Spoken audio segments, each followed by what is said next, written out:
துளசி homemade சமையல். இப்போ நம்ம பார்க்க போகிற ரெசிபி சிக்கன் பிரியாணி.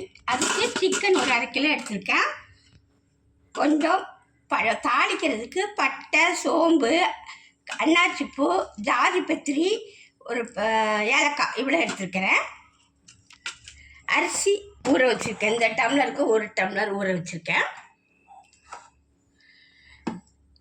வெங்காயம் நறுக்கி வச்சுருக்கேன். வெங்காயம் 2, தக்காளி 2, இஞ்சி பூண்டு பேஸ்ட்டு, கொஞ்சம் புதினா, 2 பச்சை மிளகாய் குக்கர் வச்சுருக்கேன். அதில் கொஞ்சமாக எண்ணெய் ஊற்றிக்கிறேங்க. கொஞ்சம் நெய் போட்டுக்கிறேன்.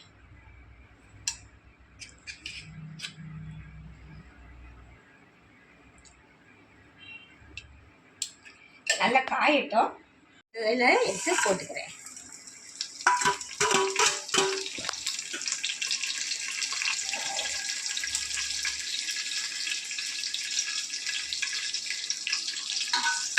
நல்லா பொரிஞ்சு வரட்டும். எடுத்து வச்சா வெங்காயத்தை போட்டுரும். வெங்காயம் நல்லா வதங்கணும்.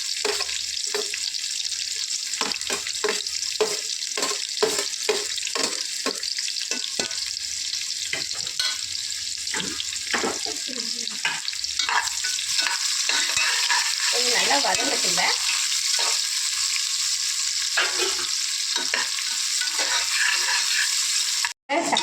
வெங்காயம் நல்லா வதங்கிச்சு. இப்போ தக்காளி போட்டு வதக்கிக்கிறேன். இன்னும் நல்லா வதங்கணும். 2 பச்சை மிளகாயும் போட்டுக்கிறேன். நல்லா வதங்கட்டும்.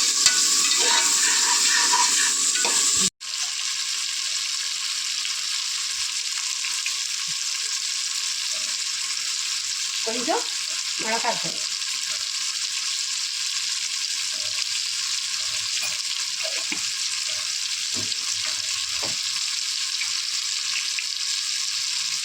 ஒரு ஸ்பூன் கரம் மசாலா தூள்,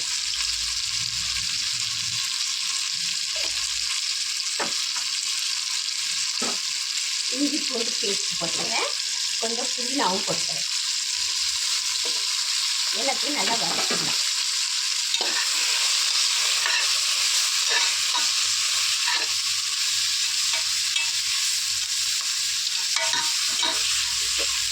கொஞ்சம் வதங்கி பச்சை வாசனை போடுற வரைக்கும் வதங்கி கொஞ்சம் உப்பு போட்டால் வதங்கி வச்சுக்கிறோம். கொஞ்சம் உப்பு போட்டுக்கிறேன்.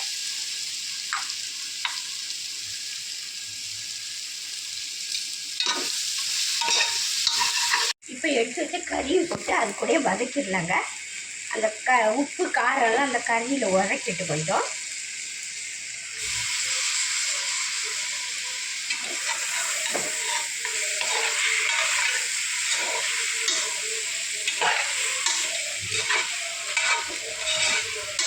கொஞ்சம் வேகட்டுங்க. 1 கிளாஸ் தண்ணி ஊற்றிக்கிறேங்க. அந்த கறி கொஞ்சம் வேகட்டும்.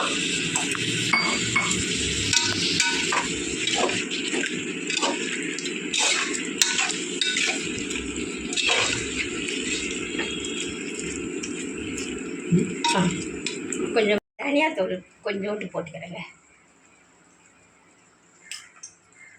அதையும் போட்டு நல்லா பரட்டி கொஞ்சம் வேக விட்டுறேன். அதுக்கப்புறம் தண்ணி ஊற்றிக்கலாம். நல்லா ஊற்று எண்ணெயெல்லாம் பிரிஞ்சு நல்லா மசாலாலாம் வெந்துச்சுங்க. இப்போ இந்த டம்ளருக்கு 1 டம்ளர் அரிசி போட்டேன். 2 டம்ளர் தண்ணி ஊற்றிக்கிறேங்க.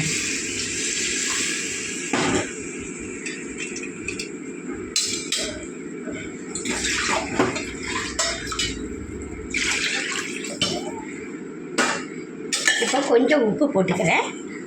உப்பு காணுமான்னு பார்த்து கொஞ்சம் கரைஞ்ச உடனே உப்பு காணுமான்னு பார்த்துக்கு. கொதிக்கட்டு தண்ணி நல்லா கொதித்து வரட்டும்.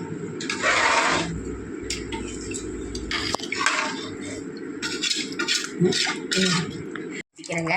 முதல்ல ஊற்றணும், மறந்துட்டேன். இப்போ கொஞ்சம் தயிர் ஊற்றிக்கிறேன். தயிர் ஊற்றி நல்லா கொதித்து வரட்டும். நல்லா தண்ணி கொதிச்சிச்சு. இப்போ அரிசியை நல்லா தண்ணியை வடிச்சிட்டு போட்டுக்கிறேங்க.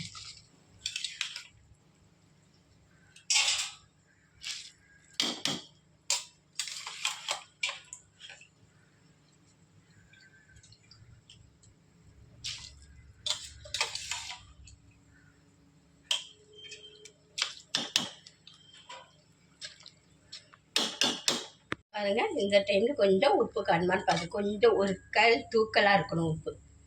அப்போ தான் வெந்து வரும்போது சரியாக இருக்கும். 2 உப்பு போட்டுக்கிறேங்க. நல்லா கோச்சி வரட்டும். பாருங்கள், நல்லா பால் வெந்துச்சு, தண்ணியெல்லாம் வச்சிச்சு கொஞ்சம். இப்போ ஒரு 10 நிமிஷம் சிம்மில் வச்சுட்டு அப்புறம் தம்மு போட்டுக்கலாங்க. 10 நிமிஷம் அப்படியே சிம்மில் வச்சுக்கிறேன். தண்ணியெல்லாம் கொஞ்சம் வற்றிட்டு பாதி வெந்துச்சு. இப்போ தம்மு போட்டுடலாம். இப்போ பக்கத்துலேயே ஒரு தோசைக்கல்லை சூடு பண்ணி வச்சுருக்காங்க. அது மேலே தூக்கி வச்சிட வேண்டியது.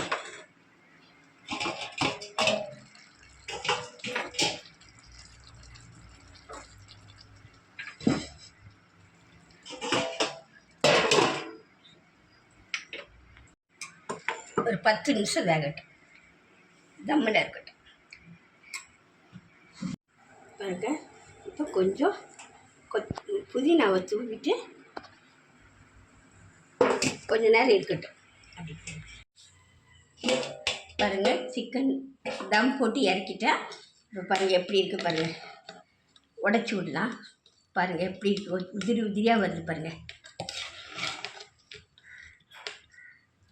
பாருங்கள், நல்லா சூப்பரான ஒரு பிரியாணி ரெடி ஆயிடுச்சுங்க.